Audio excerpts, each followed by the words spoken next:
I'll read a story, Hamlet. That evening, while the audience watched the stage, I watched Claudius.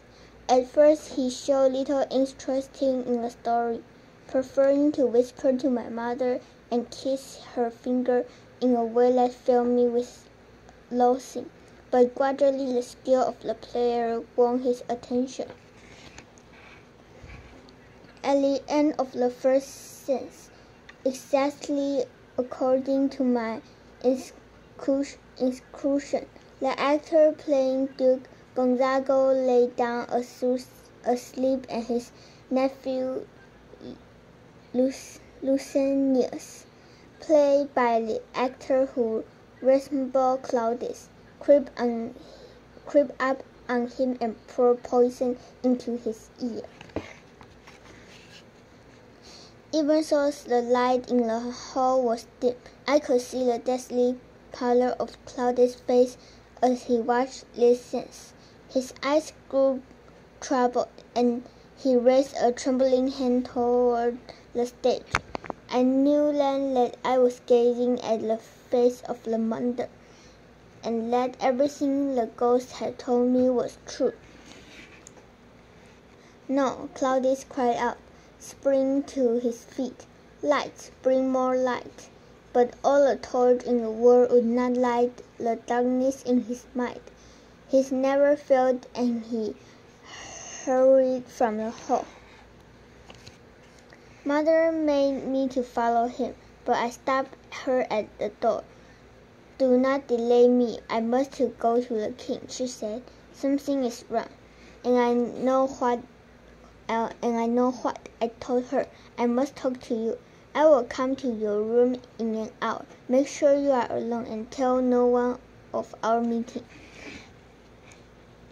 But I underestimated at Claudius' cunning and the power he had over my mother. When she led me into her room, there was a coldness in her expression, and I guessed that she had been speaking to my uncle. Before I could say a word, she said, "Hamlet, you have deeply offended your royal stepfather." "And you have offended my dead father," I replied. Mother frowned at me, puzzled. "What do you mean?" she demanded. "You offended him the day you abandoned your mourning robe in exchange for a wedding gown," I said. "The day you married a liar and a murderer." "I won't listen," Mother shouted. She began to cover her ears with her hand, and I caught hold of her wish to prevent her. She had to hear the truth. Mother screamed in alarm, and I heard a voice from behind the drawn curtain at her window, calling out, "Help, Mother!" I was certain it was Claudius. Who else would skulk and spy in my mother's bedroom? I drew my sword and plunged into the curtain, filled with fear, joyous that my father was avenged at last.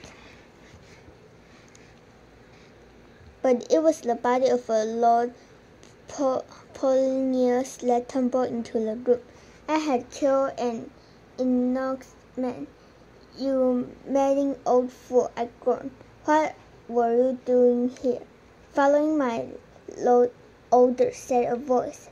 I turned and saw Claudius in the doorway, with 2 armed guards. A trumpet light glanced into his eyes. "I was afraid you might harm your mother if you were alone with her," Claudius went on. "Your madness has made you violent, Hamlet. You must leave Denmark tonight. I shall send you to your friend in England, who will care for you until you are back into your right mind. Guard, take the prince away." Neither my mother nor the guard saw the mocking smile that flickered on his lip, but as soon as I saw it, I knew that Claudius intended my never to return from England. I would be in prison, and then secretly murder. Oh, I had been trying to trap my uncle. He had been setting a trap for me, and now it has snapped shut. Okay, bye bye.